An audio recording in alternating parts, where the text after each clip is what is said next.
ایک سال کے اندر 35 لاکھ لوگوں کو یہ بے روزگار کر چکے ہیں. اب میں ایک اور عرض کرنا چاہتا ہوں, 1 کروڑ دیں گے اس میں یہ 35 لاکھ میں جن کی اس حساب میں نوکری چلی گئی ہے, یہ بھی 35 لاکھ ملا کر وہ 1 کروڑ 35 لاکھ ہو جائیں گی نوکریاں, یا 1 کروڑ کل ملا کر ہوں گی؟ نہیں نہیں نہیں, جن کی چلی گئی ان کو دوبارہ مل جائے گی اور پلس 1 کروڑ ایسا رہیں گی اور بڑھتی جائیں گی. ایک جو ہے نا, ایک معذرت کے ساتھ اگر مناسب سمجھے تو پھر مجھے بات کر لینے دیں یا میں خاموش ہو جاؤں. میاں صاحب کو دیں گے تاکہ یہ پوری گنے بیٹھ کے سکون کے ساتھ. اچھا ان کی نوکری ہوگی کہ گن لیں 1 کروڑ نہیں, لیکن جن کی چلی گئی ہیں تو ان کو ملا کے 1 کروڑ دیں گے آپ نوکری؟ ان کو بھی ملیں گی انشاءاللہ تعالیٰ, ساری پوری کرائیں گے. جی جی جی جاوید بھائی. جہاں تک وسیم صاحب انشاءاللہ تعالیٰ ان کا تعلق ہے نا, انشاءاللہ ہر جگہ پہ یہ کہہ رہے ہیں, مگر میں یہ پوچھنا چاہتا ہوں کہ اگر یہ 1 سال کے اندر 35-40 لاکھ لوگوں کو بے روزگار کر چکے ہیں تو خدا نہ خواستہ اگر 1 سال اور رہ گئے تو وہ کیا تعداد ہوگی. اب میں ایک اور عرض کرنا چاہتا ہوں کہ دیکھیں بلاول کے حوالے سے جو باتیں کی جا رہی ہیں نا, میں سمجھتا ہوں کہ جس پیرائے میں بلاول بھٹو نے جو بات کی ہے اس تناظر میں پہلے دیکھا جائے. بات یہ ہے کہ جب قومی جماعتوں کو کمزور اور توڑا جاتا ہے تو بڑی بدقسمتی سے یہ میں بات کہنے لگا ہوں, اس سے ریاست کمزور ہوتی ہے, ریاستیں ٹوٹ جایا کرتی ہیں. مگر آپ یہ دیکھیں کہ اگر کسی قومی جماعت کو سندھ تک محدود کر دیں گے, کسی قومی جماعت کو پنجاب تک محدود کر دیں گے تو اس کے اثرات وفاق پر کیا آئیں گے.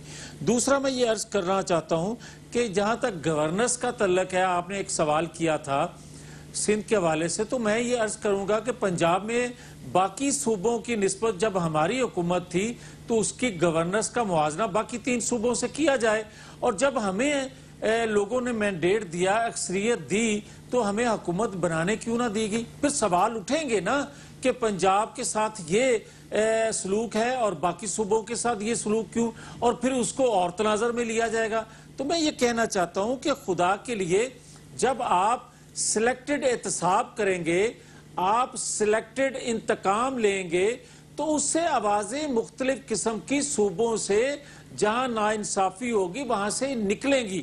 اب میں ایک اور عرض کرنا چاہتا ہوں کہ اداروں کو آپ مضبوط ہونے دیں. یہاں بات کی جاتی ہے کہ ہمارے دور کا اور آج کے دور کا اداروں کا موازنہ کیا جائے. بھائی بات یہ ہے کہ ہم نے 4 سال پہلے وسیم بادامی صاحب یہ بات کی تھی کہ اگر ادارے اپنی ڈومین میں رہ کر کام کریں گے, ادارے بااختیار ہوں گے, مضبوط ہوں گے, تو اس میں لوگوں کا اعتماد ایک ادارہ بتائیں جو پروفٹ میکنگ چھوڑا ہو آپ نے, پی آئی اے, اسٹیل فلاں فلاں. آ جائیں اس پہ آ جاتے ہیں. اب آ جائیں پی آئی اے, اسٹیل مل یا دیگر ادارے. تو وسیم بادامی صاحب میں بڑی عاجزی سے اور ادب سے آپ کی خدمت میں گزارش کروں گا کہ آج کے حالات کا, آج کے اداروں کا نقصان جو ہو رہا ہے اور ہمارے دور میں جو نقصان ہو رہا تھا اداروں کا, اس کا موازنہ کر لیں. کم نقصان ہو رہا تھا اداروں میں آج کی نسبت. دوسرا میں یہ کہوں گا کہ ہمارے دور کے ساتھ آج کے دور کا موازنہ کرنا ہی غلط ہے, اس سینس میں کہ آپ یہ دیکھیں کہ ہمارے دور میں جب 2013 میں ہم آئے, لوڈ شیڈنگ کا کیا عالم تھا, دہشت گردی کا کیا عالم تھا, معاشی صورتحال تھی کیا, اور ہم نے جن چیلنجز کا سامنا کیا کیا. لیکن آپ نے بھی پھر آتے ہی تو چیزیں بہتر نہیں کر لی تھی نا. اب ان کا بھی پہلا ہی سال ہوا ہے نا. لیکن چلیں مجھے بس کل کا بتا دیں, پھر میں بس آخری سوال شیلا صاحبہ سے کرنا ہے میرے. آپ کو ہے کوئی امید ہے؟ میں یہ توقع ان سے رکھتا نہیں. میں یہ سمجھتا ہوں کہ ان کے ہوتے ہوئے بدقسمتی سے, کیونکہ اناڑی نالائق لوگ ہیں سارے, انہوں نے ماں سوائے انتقام کے, ماں سوائے سی کلاس دے دیں جیل میں, ماں سوائے اس کے کہ ایسی جو ہے وہ بند کر دیں جیل میں, ان کو کوئی کسی چیز کا ادراک نہیں ہے, نہ یہ کچھ کر سکتے. پی ٹی آئی کی سیکریٹریٹ میں تھوڑی لگا ہوا ہے. جو جہاں تک آپ کل کے کیس کا تعلق ہے, تو میں وسیم بادامی صاحب بڑے ادب سے یہ گزارش کروں گا کہ ملک ارشد کی ویڈیو سامنے آنے کے بعد کیا کوئی جسٹیفیکیشن رہ جاتی ہے کہ اس کیس کو مزید سنا جائے یا اس کو آگے لے کر چلا جائے. چلو اب دیکھتے ہیں, کل کی سماعت بڑی انٹرسٹنگ ہوگی, دیکھتے ہیں کیا ہوتا ہے کہ دسمبر میں فیصلہ ہے. کل اب جاتے آتے شیلا رضا صاحبہ, گورننس کی بات ہو رہی تھی. یہ ہے گورننس کہ شکارپور میں اب سے کچھ دیر پہلے 10 سال کا بچہ کتے کے کاٹنے کی ویکسین نہ ہونے کی وجہ سے مر گیا. یہ ہے گورننس کے آج سے 2 دن پہلے یعنی ستم بالائے ستم، بیٹا مر گیا ایک غریب کا، ایمبولنس نہیں تھی، بائک پہ لے کے جا رہا ہے اپنے بیٹے کی میت کو اور راستے میں حادثہ ہو گیا، باپ بھی مر گیا. یہ کوئی فلمی داستان تو ہے نہیں. میں سارے باتوں کی جواب دوں گی.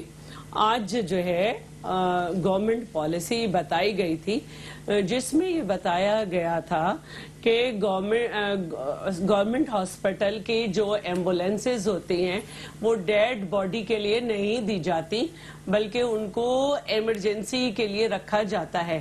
لیکن اس کے باوجود بھی ہاسپٹل اس کو کروا سکتا تھا اور اس کو ان لوگوں کو جو اس کے ذمہ دار ہیں ان کو باقاعدہ سسپینڈ کر کے انکوائری کی جا رہی ہے. کیونکہ دیکھیے ہر جگہ منسٹر نہیں کھڑا ہوتا، لوگوں کے اپنے کام بھی ہوتے ہیں. اب یہ جو آپ نے بات کی اینٹی ریبیز ویکسین کی، 1 مہینے پہلے پروکیورمنٹ آف میڈیسن کو ہم اپروو کر چکے ہیں، پیسے ہاسپٹلز کو دے چکے ہیں. اس میں دیکھا جائے گا کہاں پہ کس کی غلطی ہے. لیکن اگر ایک دفعہ آپ رپورٹ دیکھ لیں تو میں سمجھتی ہوں کہ تھوڑی بائسڈ ہے، بہت زیادہ پرسنل بھی ہوئے ہیں وہ. اور مجھے آواز دے رہے ہیں لیکن چلیں ٹھیک ہے، میں اس کی رپورٹ بھی لے کے بیٹھیں گے اور پھر اس واقعے کو لے کے بیٹھیں گے. 2 دن پہلے ہوا ہے کہ جس میں اس میں تو کسی رپورٹ کی بھی ضرورت نہیں ہے نا، باپ بیٹے کی میت کو لے کے بائک پہ جا رہے ہیں اور لیاری کے اس گھر کا بھی تذکرہ کریں گے کہ لیاری کے ان گھروں کا کہ جہاں اگر کوئی مر جاتا ہے تو میت باہر لوگ کندھوں پہ لے کے جاتے ہیں اس لیے کہ تابوت جانے کی جگہ نہیں ہے لیاری میں. دیکھیں وہ میں نہیں کہہ سکتی کیونکہ جس طرح سے کراچی پہ انکروچمنٹ کر کے گھر اور وہ سب بنائے گئے ہیں.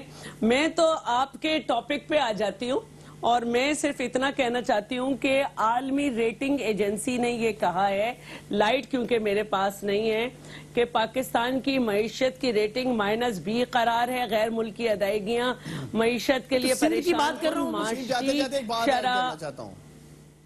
میں نے سندھ کی بات کو کر دیا، عثمان ڈار کو خاموش کر دے. یہ جو معاشی شرح نمو ہے وہ 2.4 رہے گی اور 2020 تک اگر ان کی کوئی اچھی پالیسی ہوئی تو اس کے بعد بہتری آئے گی. اور ایک چھوٹی سی میں ویکسین نہ ملنے کی وجہ سے کوئی کیوں مر گیا اس کا آپ دکھا رہی ہیں کہ پی ٹی آئی کی پرفارمنس اتنی خراب ہے. میں نے بتا دیا آپ کو کہ ٹھیک ہے اس پہ الگ سے بیٹھ کے پھر بات کریں گے. ٹھیک ہے بہت شکریہ کیونکہ میں نے ڈینگی بھی بات کرنی ہے اگلے پروگرام میں.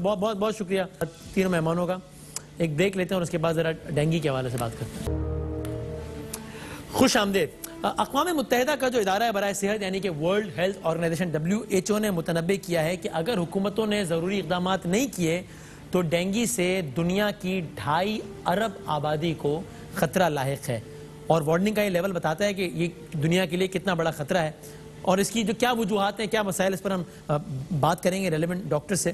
لیکن تھوڑی سی اس کی ہسٹری اگر دیکھیں، پہلی بار دنیا میں 1950 میں ڈینگی منظر عام پر آیا تھا تھائی لینڈ اور فلپائن میں اور اس کے بعد یہ دنیا کے مختلف حصوں میں پھیلتا چلا گیا.